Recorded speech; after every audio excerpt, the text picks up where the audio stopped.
Okay, I just want to start by saying thank you so much for taking the time out to sit down and chat with me. I suppose we should start right at the beginning. How did your love of theatre begin? Um, I I think I remember the very first theatre show I ever went to see. My sister, my older sister, was in a youth theatre in Birmingham called Hmm. Stage Two, which is still running, and it's very good. Um, and um, and I went to go and see a play that she was in. I then later joined that youth theatre from when I was 9 until I was 17. Hmm. Um, and Yeah, I've always had a massive love for theatre. And now I live in London. I'm so lucky to Hmm. be able to be surrounded by so much incredible theatre. But the Fringe is just a different beast, you know. Yes, totally. Well, obviously we'll get onto that in a bit, but how did you go from sort of then taking part to writing and creating yourself? I think well, I found out about the story of this man, uh, and I've written a previous play as well. I think a lot of stories that with me that I want to tell, but Hmm. also I think it's something that a lot of actors do now. Yeah. Because, you know, it's a very competitive industry, and it's a way of telling our own stories and you know making jobs for ourselves and being Yeah, totally. so yeah, and I enjoy doing it. I love watching theatres. So you mentioned earlier the play you're currently working on, Ascension. So where did that come from? Where did it start? Um, so I found out about this story on like a late night Wikipedia deep dive there's a page on Wikipedia called like a list of notable castaways. Hmm. And you know, a lot of these places people have their own pages. Just the story. I don't know. I was just something I was interested in at night reading Hmm. about. Um, I love just kind of scrolling through Wikipedia. I've always like been a massive like ingester of information. Hmm. Um, and then I found out about the story of this of Lane Dutch, who was before the 80s known as the Dutch castaway on Ascension Island. And his story resonated with me because of you know similarities between us, the person who was marooned there, Hmm. having been found guilty of sodomy, and it for me it was interesting and very saddening, you know, to see what Hmm. happened to him. And if I was born then, or if we Yeah. swapped places, would we have similar fate? And so yeah, about you know circumstances of your circumstances Yeah. impacting your experience of the world, depending on your Hmm. identity. And so was it like then sort of putting down what was the creation of the play and the production like? Um, so it's like I said, it was people didn't know who he was before the Hmm. 80s. So for like you know 250 years, he was just an Hmm. identityless man. And then there was a Dutch researcher who looked through a lot of old naval records and found out who he was and pieced his life together, found out where he was born, Um, and then that was later put into another book, which I used as my research. hmm. And so the creation of the play, because when he was marooned on Ascension Island in 1725, he wrote a diary while he was there. Hmm. Um, the diary spans the 5.5 months that he lived on the island, and it culminates in what is Oh. assumed to be his death. His diary was found a year after his last entry and translated. So in the creation of the play, it uses direct extracts from Wow. the diary as well as original writing, but also as their translations. I feel like this play, though I'm like writing it now, I'm more like curating it because there is my own writing in there, but I Yeah, also am relying on somebody else's words, totally. which you know has some like interesting Hmm. parts of the play and Sort of stuff. those two things Building that. balancing at the same time. Yeah, Um, totally. do you think it adds pressure because he's kind of a lesser known person? Did that sort of was there a thought of you that because he was lesser known? I think it's a blessing actually Hmm. to be the first person to tell his story in this way.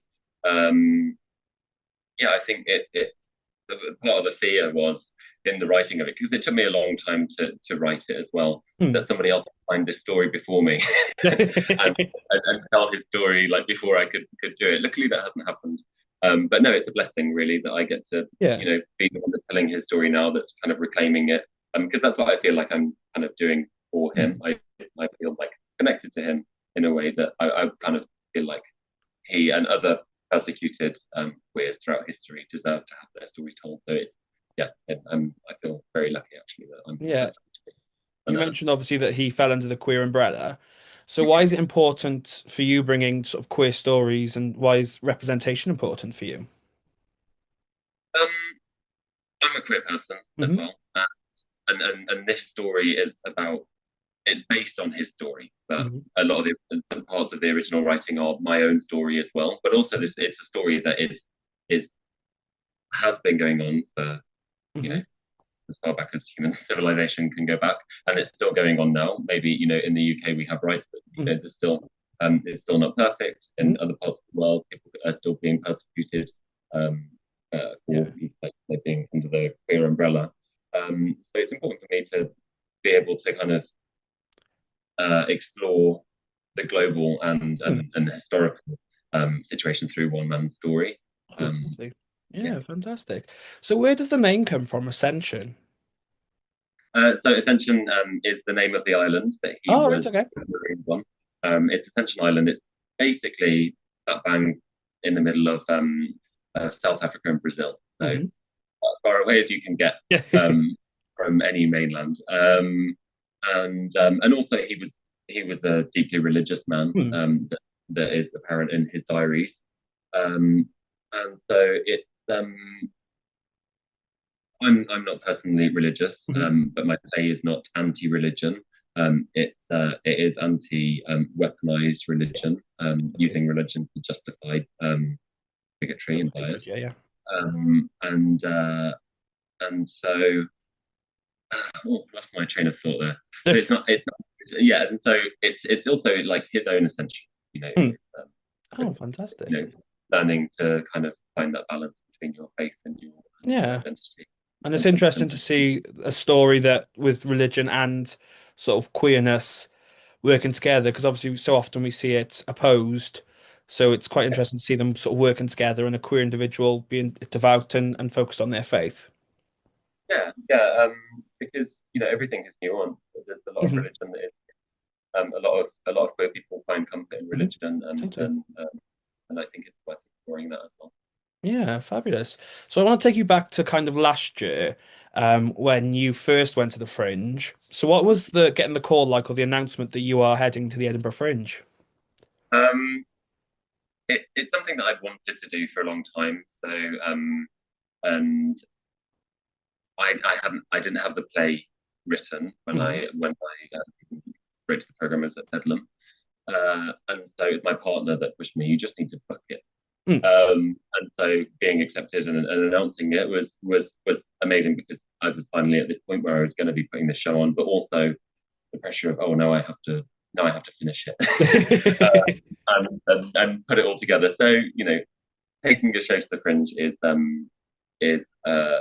an exciting thing, but it's also a frightening thing. Mm, But totally. for me, that pressure really helps. Anyone is wanting to take something up there, I think the best thing to Mm, do is just it, and then you have to because yeah. people are going to show. Hopefully, Yeah. there's a lot of competition Mm, in terms of getting audience in, but you have to put something on. Great. mm. Yeah, yeah. And what was the feedback like from that initial run? We had a lot of great feedback. I like to speak to people like after the show, Hmm. like to come out and be there as people are leaving to speak to people. And I like speaking about Lee. I like speaking about his story and chatting with people. So Mm. yeah, I really enjoy that side of things. People, I think we had a lot of people that came that had been to Ascension Island.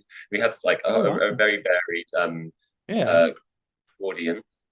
Um, and yeah, the feedback uh, was very nice to know that Mm. people resonated with this story and found it emotional but uplifting. And yeah, Mm. it's really, really with what myself and my like surrounding team had managed to accomplish because I wouldn't have been able to do it without them. So it must have gone well because you are returning this year to the Edinburgh Fringe. So Yeah. I've chatted to lots of people who kind of it's their first Fringe experience or they're taking their first show.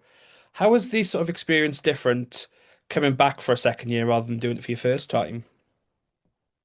I think this year, because I kind of organised everything a bit last minute last Mhm. year, I was proud of what we did, and I managed to get it all together.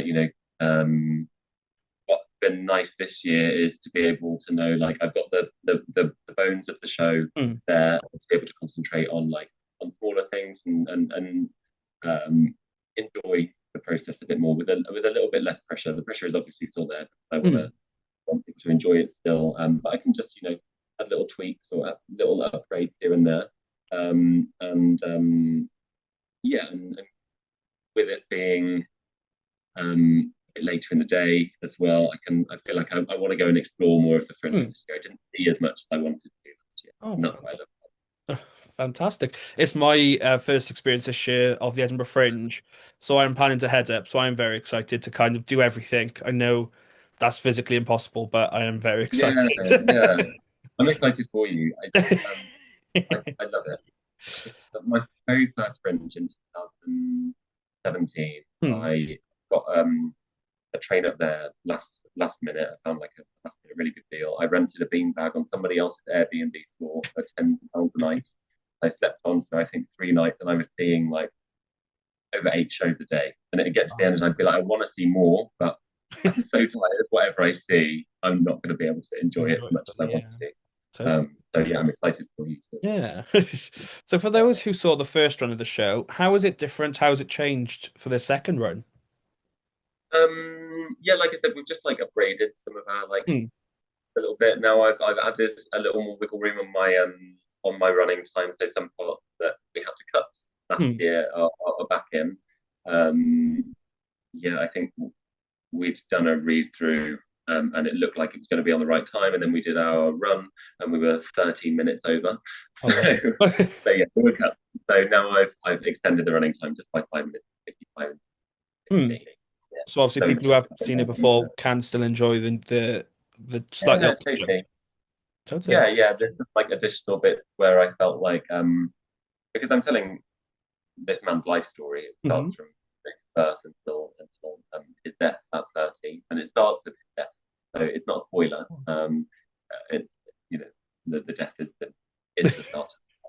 Um, and yeah, so it's nice to be able to put those things back in and just have a bit more of a build a world around. Hmm. Fantastic. So, how would you describe the show to someone who's not seen it before? Um, I think it sounds like when people read about it, it sounds sad. And though there is sadness, it's also Hmm. uplifting. I think of it as a positive day, Hmm. based in in a sad event. And also, for anyone that's not seen it, I mean, it's based. The story is 1725, but I don't think of it as a historical play. Hmm. It's a modern play for a modern audience with a historical setting, and that's how we like want to present it. Yeah. Oh, It's fun. for now. Um, Hmm. Fantastic. So we are coming to the end of my questions, but I have a couple more. Where can people stay up to date with you and get tickets for the show? okay. We're our main uh, way of interacting and social is on Instagram. We're at Ascension_play, but we also have our link tree, which is Mhm. linktree /Dan Hazelwood. That has links to get some reviews, audience reviews, our social media platforms, um, and yeah, so you can get tickets from the Ed Fringe website or at the Bedlam box office, Oh, which fantastic. I'll put Bedlam is an amazing venue. I'll put the links in the comments below so people can scroll down and click away. But my final question is, what advice do you have for young people looking to get into the industry? I think it can be scary. I'm scared. I took the show last year, and I think the fear is good. So, Mm, of course, I'm scared of going back to Edinburgh, big thing. You've got to ride that fear and use it to like push yourself. mm. You know, book the venue. Um, uh, the first show I did, I took to the Free Fringe. We did it on a very very minimal budget. And yeah, I had a great time. So, um, you know, just Yeah, do what you can and make the art. fabulous. So I started it, but I'll end the same way. Thank you so much for taking the time out to sit down and chat with me. Obviously, as I said, I'll put the links in the comments below so people can scroll down and click away. Wish you the best of luck with taking it to the Fringe for a second time. And I shall speak to you soon. Yes, we'll do. I'll see you in Edinburgh. I hope. Yeah, hopefully. See you soon. Cool. Catch you.